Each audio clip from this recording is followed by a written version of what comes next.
Okay, so before the video starts, I just want to make myself very clear. I am pro-Palestinian. I support Palestinian lives, dignity, and freedom. Nothing in this video is meant to defend Israel or justify what is happening in Gaza and the West Bank. I'm saying that up front because I don't want my words to be twisted out of proportion. With that out of the way, you can now watch the video.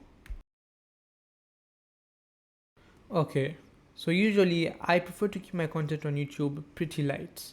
I don't really like to post political stuff on here, but sometimes you see something that you genuinely can't ignore and you have to speak up on, and this is one of those times.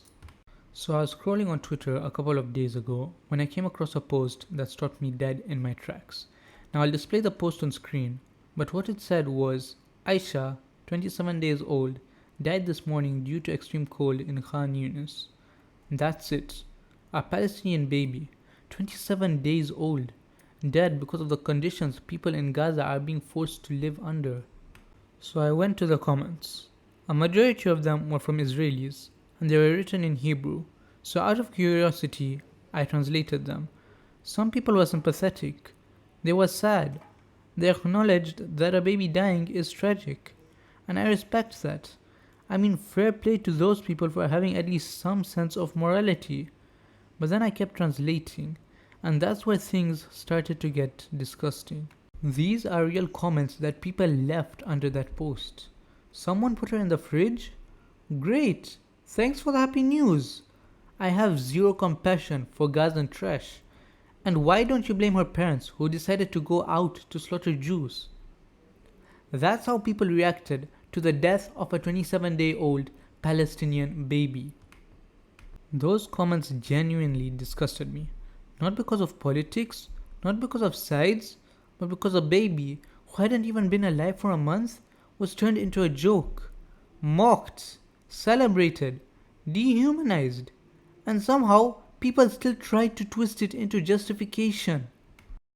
Let me say this clearly again. Palestinian children are dying because Palestinians are living under displacement, siege, and violence caused by Zionist policies. What we see today, including armed resistance, didn't appear out of nowhere. It's the result of decades of oppression. Acknowledging that is not anti-Semitic. It's pro-Palestinian. And it's reality. A baby doesn't understand ideology. A baby doesn't understand states or borders. A baby doesn't understand occupation, resistance, or propaganda.